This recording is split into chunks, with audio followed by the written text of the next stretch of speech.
That is right. New rules in USA and Canadian MMA. That's right. North American Mixed Martial Arts. Any promotion governed by the Association of Boxing Commissions, and the ABC approved 2 major rules recently, which will affect the UFC and top MMA promotions operating in North America.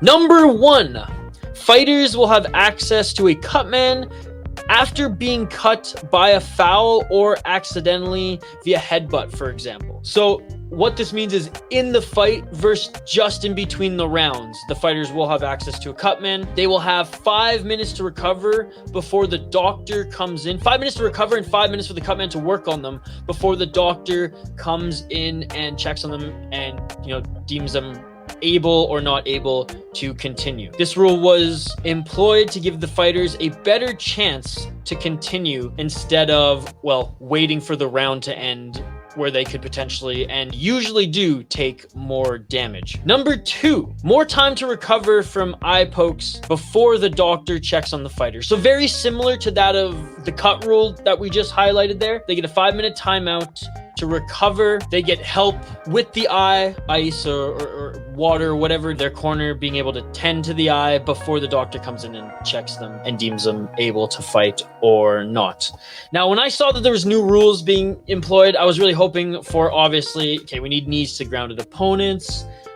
Maybe, we're abolishing the 10-point must system. Hell, maybe they're applying barbed wire fence to the cage so that no one grabs that anymore. But then I realized, I guess clinching would be a little tough then. But no, these aren't bad rules to bring in. I like them. I'm happy with the decision. There's also one other caveat here. It's not a new rule, but it was a highlight, bold, italic, heavy clarification on positioning. Now, I love this one, folks. I love this because the referees aren't consistent with this at all. The clarification is positioning fighters in the position in which they were when the foul ensued. So fighters should never be allowed to improve their position based on fouling.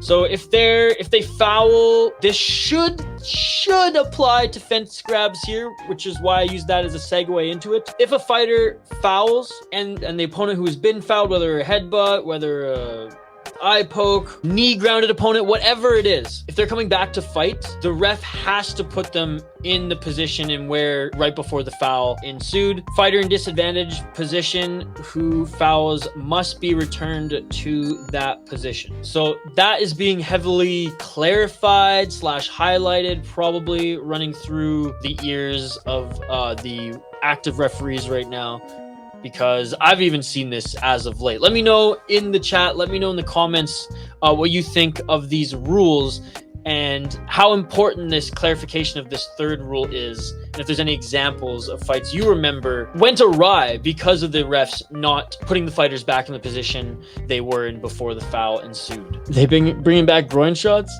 PFL still does not allow elbows, and the UFC still does not allow 12 to 6 elbows or grounded knees. It's absolutely insane.